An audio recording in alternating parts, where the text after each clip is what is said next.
Hi everyone, welcome to మన 90s food recipes Telugu. మా videos కనుక ఫస్ట్ టైం చూసినట్లయితే ప్లీజ్ లైక్, షేర్, సబ్స్క్రైబ్ మన 90s ఫుడ్ రెసిపీస్ తెలుగు.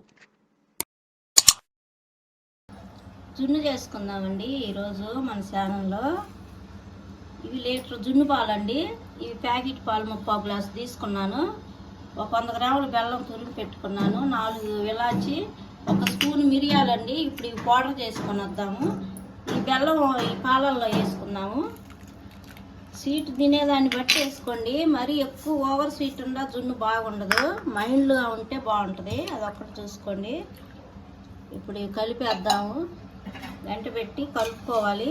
మీకు స్వీట్ సాగలేదంటే ఇప్పుడు శుభ్రంగా కరిగిన దాకా ఇలా తిప్పుకోనండి. ఇప్పుడు ఇలా స్వీట్ చూసుకోవాలి. చూసుకున్నాం అనుకో, సరిపోయింది అనుకుంటే పొయ్యి మీద పెట్టేయచ్చు. చాలలేదంటే ఇంకొంచెం కొట్టేసుకోవాలి. బెల్లం మాత్రం మెత్తగా కొట్టుకోవాలండి, గడ్డలు గడ్డలుగా కొట్టకూడదు. మనం ఏదన్నా పప్పు గుత్త దంచేటప్పుడు మెత్తగా దంచుకోవాలి. బెల్లం 100 గ్రాములు అయితే సరిపోయిద్ది. కొంచెం స్వీట్ కావాలి అనుకుంటే కొంచెం వేసుకుంటే సరిపోతుంది. ఇప్పుడు ఇవి పౌడర్ చేసుకొని వద్దాము మెత్తగా.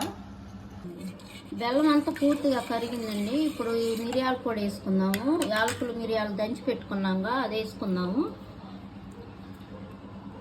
ఇది ఎక్కువ వేసుకున్నా పర్వాలేదండి, ఎందుకంటే మందం చేసిద్ది కదా జున్ను, కొంతమంది పడదండి. అందుకని యాలకులు మిరియాలు దంచి వేసుకుంటే యాలకులు ఏం ఫ్లేవరు, ఇదేం అరుగుదలకి మిరియాల పొడి. ఇప్పుడు ఈ స్టేజ్లో స్వీట్ చూసుకోవచ్చండి. ఒకవేళ చాలలేదంటే కొంచెం బెల్లం వేసుకోవచ్చు. మాకైతే సరిపోయింది. ఒకటి పెట్టుకొని ఇలాంటి ఎలుపు పాత్ర ఒకటి పెట్టుకోవాలండి. వాటర్ పోసుకున్నాను. ఇప్పుడు ఈ గిన్నె నీళ్ళల్లో పెట్టుకోవాలి. ఆవిరి మీద ఉడికించుకోవాలి. ఇదైతే ఎలుపుగా తీసుకోవటానికి బాగుంటుంది కదండి. ఎలుపు పాత్ర పెట్టుకున్నాను. మళ్ళీ ప్లేట్ పెట్టాలి. దీని మీద ప్లేట్ పెట్టి అప్పుడు మూత పెట్టండి. కనీసం ఒక అరగంటన్నా సిమ్లో ఉడకబెట్టుకోవాలండి, ఐలో ఉడకబెట్టకూడదు. తర్వాత అరగంట తర్వాత చూద్దాము. ఇది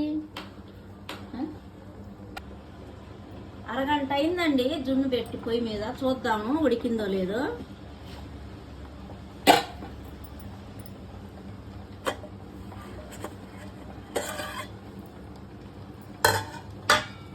ఇప్పుడు శాఖతో చూద్దామండి. ఈ శాఖను శుభ్రంగా కడిగి, శాఖ అంటుకోలేదండి, ఉడికింది. ఇప్పుడు స్టవ్ ఆపేస్తున్నాను. ఇలా అంటుకోలేదంటే ఉడికినట్టండి. దీనికి అంటుకుందనుకో శాఖకి, ఉడకలేదండి జున్ను. ఆపేస్తున్నానండి. ఒక 5 నిమిషాలు ఆగిన తర్వాత బౌల్లో వడ్డిద్దాము. జున్ను చాలా మంచిదండి, విటమిన్లు ఉంటాయి జున్నులో. ఎప్పుడన్నా ఒకసారే కాబట్టి అందరు తినొచ్చు. మంచి బలము జున్ను. ఇప్పుడు జున్ను సర్వింగ్ బౌల్లో తీసుకుందామండి. కొంతమంది మామూలు డైరెక్ట్ పొయ్యి మీద పెడతారండి జున్ను పాలు. అలా బాగా రాదండి, డేషాకు అంటుకొని పోయిద్ది, మాడిపోద్ది.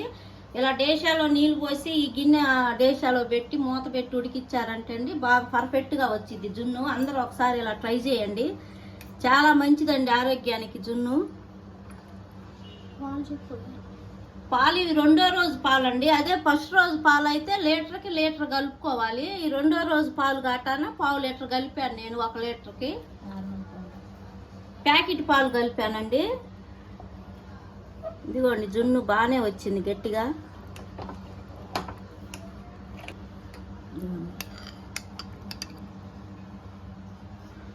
చాలా మంచిదండి జున్ను, బలం కూడా. అందరూ ఎక్కువగా తినరు కానీ మంచిది తింటే. ఇప్పుడన్నా ఒకసారి కండి, మనకు ఎప్పుడు దొరకవు కదా జున్ను పాలు. ఇలా అందరూ ఒకసారి ట్రై చేయండి. ఇలా పర్ఫెక్ట్ జున్ను వచ్చింది మీకు.